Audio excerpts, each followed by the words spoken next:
कुछ तो लोग कहेंगे लोगों का काम है कहना। তার জন্য এখন আর অত কিছু ভাবি না। আমার মেয়েদের ভীষণ সাপোর্ট ছিল বলেই আজকে আমি পেরেছি। যখন ওরা বড় হয়েছে আমি কিন্তু এত বছরে পারিনি। আমারও বাধা এসেছিল, হ্যাঁ আমার হাজব্যান্ড এখন অনেকটাই সহযোগিতা করেন, কিন্তু সেটা আমাকে বলতে হয়। আমাকে বলেছে তুই তো স্কুলে হয়তো তোর হবে না, তুই তাহলে ডিস্টেন্সে পড়ে নিস, কিন্তু পড়াটা ছাড়িস না। নিজের ইচ্ছেটা নিজেকে বলতে হবে, প্রতিবাদ করতে হবে। তুমি প্রতিবাদ না করলে কেউ যদি তোমাকে একটা চড় মারে, তুমি যদি সেটা মেনে নাও, দ্বিতীয় দিন কিন্তু সে আরও একটা চড় মারতে সুযোগ পাবে। চরণে ধরিয়া তব কহিব প্রকাশে, গোপনে তোমারে সখা কত ভালোবাসি। এক অন্য মায়ের গল্প, যিনি শুধু রাঁধেন বাড়েন না, মেয়ের সহপাঠীও বটে। আজ আমরা পৌঁছে গিয়েছি আগরপাড়ায়। আমাদের সঙ্গে রয়েছেন একই ফ্রেমে সঙ্গীতা এবং সহেলি, মা মেয়ে একসঙ্গে বিএ পাস করেছেন। কথা বলবো তাদের সঙ্গে, তাদের লড়াইয়ের গল্প শুনবো। সংসার সামলে পড়াশুনো করা এবং সমাজের একটা দিকও রয়েছে, আমরা জানি নানা কটাক্ষ শুনতে হয়। মেয়ের সঙ্গে একসঙ্গে পড়ার অভিজ্ঞতা, এই জার্নিটা যদি বলতেন। সেই পরীক্ষা দিয়েছিলাম 1996 মাধ্যমিক, তখন অঙ্কে ব্যাক ছিল। তারপরেই বিয়ে হয়ে গেছে, রেজাল্ট বেরোনোর কিছুদিন পরেই বিয়ে হয়ে গেছে। সংসার, ছেলে মেয়ে চলছে এত বছর। এবার আমার একটুখানি সবসময়ের জন্য একটা আক্ষেপ ছিল, মানে আমরা 5 বোন 1 ভাই, প্রত্যেকেই পাশ করা। আমি মাধ্যমিককে ব্যাক মানে মাধ্যমিক পাশ করিনি, মানে আমি নিজেকে তখনও পর্যন্ত মূর্খ হিসেবেই আর কি সবার কাছে পরিচয় দিতাম। তবে আমার ইচ্ছেটা সবসময় ছিল, আমি জানি যে স্বপ্ন দেখলে, অনেকেই বলে স্বপ্ন সত্যি হয়, কিন্তু আমি সত্যি স্বপ্ন দেখতাম যে আমি স্কুল ঘরে বসে পড়াশোনা করছি, পরীক্ষা দিচ্ছি। আর আজকে এত বছর পরে দেখলাম সত্যি আমার সেই স্বপ্ন। আমি ভাবতেও পারিনি যে আমি আবার এত বছর পরে গিয়ে আমি পড়াশোনা শুরু করব। শপিং মলের ন্যাচারালি না, কোনো দোকানে বাজার করতে গেলে যে ব্যাগগুলো দেওয়া হয় সেগুলো আমি ঘরে করতাম। আমার স্বামী তো গাড়ি চালায়, সাপোর্টের জন্যে ঘরে বসে সেগুলো করতাম। এবার ওগুলো করার ওর কথা ছিল, মানে আমার হাজব্যান্ডের 10টা থেকে 10:30টার মধ্যে ওর ঘর ছেড়ে দিতে হতো, ওখানে বসে আমি করতাম কাজটা। আর তারপরে ঘরে আমরা খাওয়া দাওয়া করার পরে মেয়েরা তো তখন পড়াশোনা করতো, ওদের সাথে আমিও বই নিয়ে বসতাম। তখন ওরাই বলল যে মা আবার শুরু করো না তুমি। বড় মেয়েও বলেছে কয়েকবার, তখনও একবার গিয়েছিলাম অনেক বছর আগে, তখন বড় মেয়ে 9-এ পড়ে। তখন ভর্তি হতে গিয়েছিলাম রবীন্দ্র মুক্ত বিদ্যালয়, ভর্তি হয়েছি, ফর্ম ফিল আপ করেছি, কিন্তু অ্যাডমিট কার্ড আনতে গিয়ে দেখি পরীক্ষা হয়ে গেছে 2-3টে। কেননা তার আগেই আমার ওই সেজ বোনের বাচ্চা হয়েছিল, সেখানে একটুখানি হসপিটালে যেতে হয়েছে। যাই হোক, সেই কারণে অ্যাডমিট কার্ড আনতে গিয়ে দেখি যে হয়ে গেছে পরীক্ষা 2-3টে। স্যার তখন বললেন তখন পরীক্ষাটা দেওয়া যেত, তখন পরীক্ষাটা হতো সপ্তাহে শনি রবিবার করে, আর 6 মাস বাদে বাদে পরীক্ষা হতো। তার জন্য বলেছিলেন যে তুমি দাও, আবার বাকি যে কটা বাকি আছে 6 মাস পরে দিয়ে দেবে। কিন্তু আমি আর ইচ্ছে করলো না, ওই আবার বইঠই বিক্রি ঠিকরি করে দেওয়া হলো, যেমন হয় কেজি দরে বিক্রি করে দেওয়া হলো, আবার বন্ধ হয়ে গেল।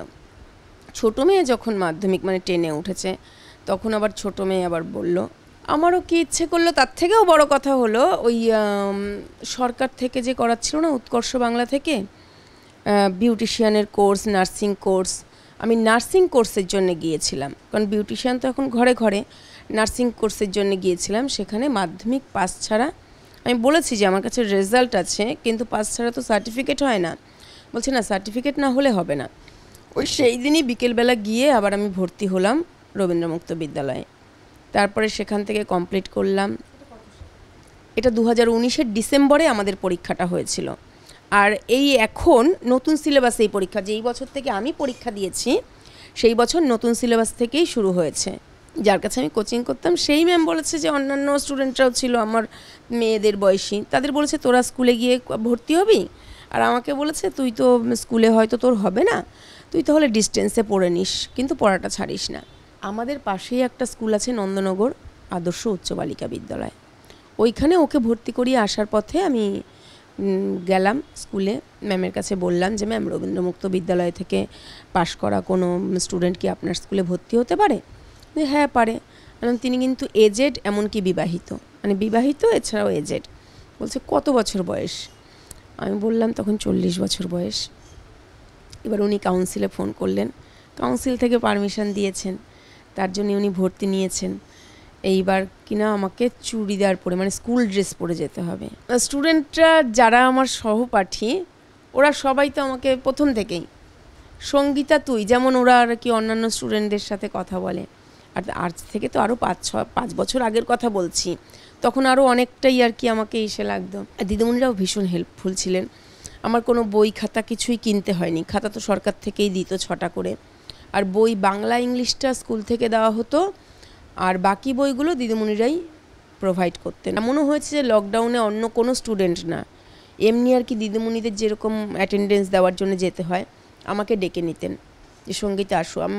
লাইব্রেরিতে বসে ইংলিশ ম্যাম, সুদীপ্তা ম্যাম শুধু আমাকে ক্লাস করাচ্ছেন। সবাই বললো থেমে থেকো না, চালিয়ে যাও। ছিল তাহলে গ্র্যাজুয়েশনটাই করে ফেলি।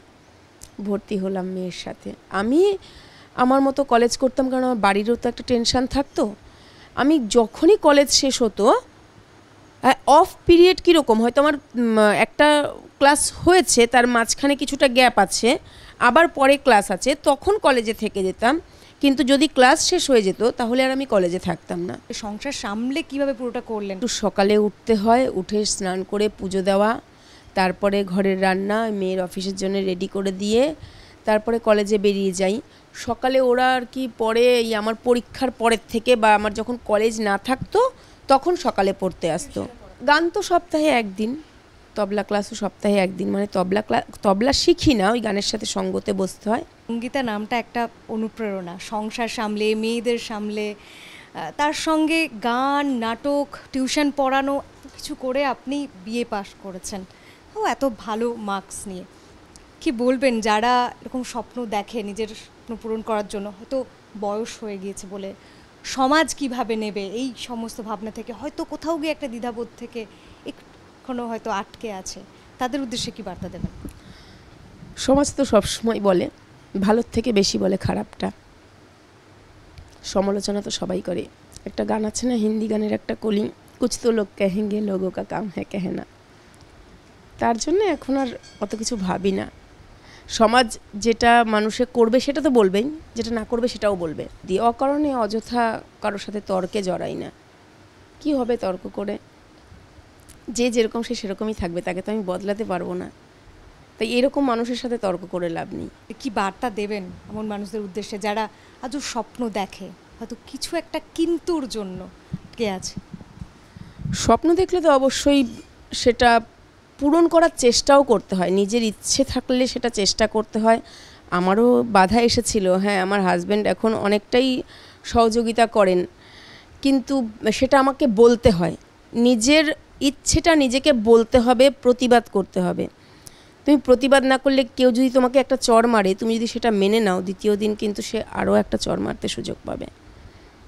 কিন্তু তুমি যদি তার প্রতিবাদ করো, তখন কিন্তু সে একটা চড় মারতে গেলে ভাববে যে কেউ একটা চড় মারতে গেলে যদি আমার আর একটা চড় খেতে হয়। আমি যখন স্কুলে ভর্তি হয়েছি তখন তো আমার হাজব্যান্ড বলেছিলেন, আমি ওকে দিয়েই সই করিয়েছি, যেহেতু লিগ্যাল গার্জিয়ান এখন ও তো, মানে হাজব্যান্ড, সেই জন্যে আমার সাথে উনি ছিলেন। মেয়েকে ভর্তি করাতে গেছিলাম, তখন উনিও আমার সাথে ছিলেন। এবার আমি যখন স্কুলে গিয়ে ম্যামদের সাথে কথা বললাম, তখন কথাটা ইনকমপ্লিট ছিল।